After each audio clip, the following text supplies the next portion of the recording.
ছাত্র জনতার আন্দোলনকে বিতর্কিত করতে ও নিজেদের দায় কৌশলে অন্যের ওপর চাপাতে মিথ্যাচার করে যাচ্ছে আওয়ামী দোসররা। ছাত্র আন্দোলনে গুলিবর্ষণ ও হত্যার দায়ে আওয়ামী লীগ যখন বিচারের মুখোমুখি, সে সময় বিচার নিয়ে বিতর্ক সৃষ্টি করতে নানা অপকৌশল করছে দলটির নেতাকর্মীরা।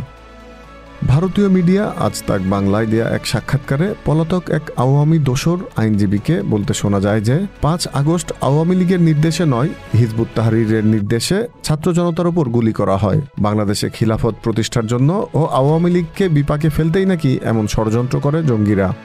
মূলত গণহত্যার দায় এড়াতে নিজেদের পেইড মিডিয়া ব্যবহার করে বিভ্রান্তি ছড়ানোর আওয়ামী অপকৌশল এটি। নিজেদের হীন স্বার্থে ও অবৈধ ক্ষমতা টিকিয়ে রাখতে অতীতেও বাংলাদেশে জঙ্গিবাদের উত্থান হচ্ছে বলে নানা অপপ্রচার চালিয়েছিল আওয়ামী লীগ। বর্তমানেও সেই পথই অনুসরণ করছে ক্ষমতালোভী ফ্যাসিস্টরা। Z News, Dhaka.